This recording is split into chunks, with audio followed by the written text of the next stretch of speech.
Welcome back to the Cronkite Sports Report. I'm Emily Bernstein.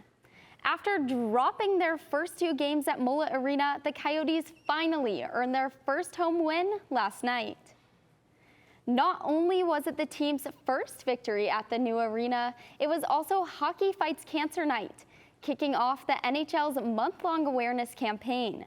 The Coyotes beat the Panthers 3-1 and plan to keep that energy going.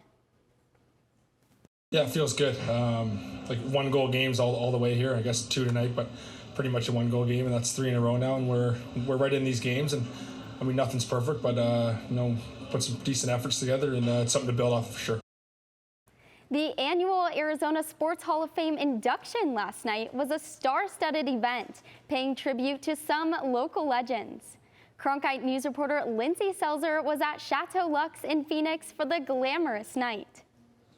Arizona Sports Hall of Fame 2022 inductees and their families started the night by gracing the red carpet, including the biggest name in this class, former Arizona Cardinal Larry Fitzgerald.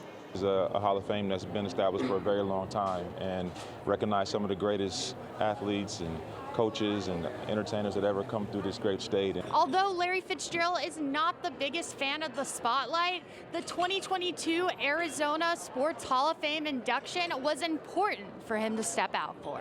I wouldn't say I'm all that comfortable in these type of settings. It's not something that I kind of like set out to accomplish or achieve, but when it is bestowed upon you, you have to honor the legacy. Women's basketball pioneer Peggy Kennedy was among 3 women who were inducted this year. Kennedy was a trailblazer as she played in the first ever women's basketball league in the United States. This is history. This is Arizona history tonight. And what I like about it too, it's forever. With our class, it's forever. The late Pedro Gomez was also recognized as he was inducted for his legendary work in sports journalism. Pedro's wife and children were on hand to accept the honor. As a family, we're just incredibly grateful, and we're all honored and humbled that by him getting inducted into the Sports Hall of Fame, it's just a great way to cement his legacy here, with obviously in the sporting world, but obviously in the community as well. This Arizona Sports Hall of Fame induction was the 51st, and history was definitely made for the books. In Phoenix, Lindsay Selzer, Cronkite News. The Suns could be getting presidential soon if 44th President Barack Obama becomes an owner of the team.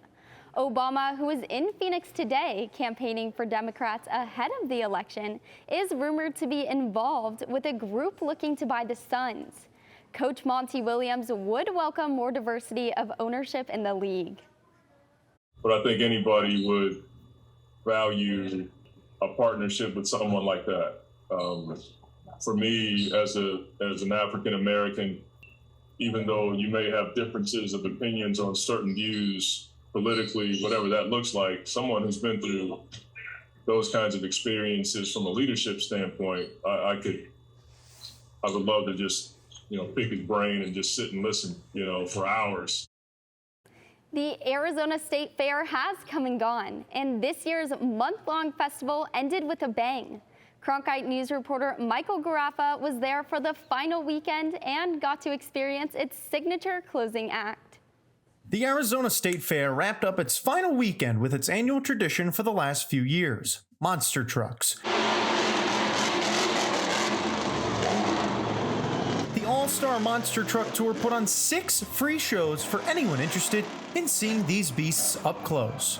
It's 12,000 pounds, 1,500 horsepower, and it jumps 30 foot in the air, and it's just a spectacle to see. Whether it's a huge fair or a small local fair, the All-Star Monster Truck Tour brings high-quality monster truck entertainment, and we bring it to the masses worldwide. For one driver, Dalton Widener, the Arizona State Fair holds a special place in his heart. This is actually the place that I actually first started driving monster trucks. 2019, I started driving a ride truck for the first time.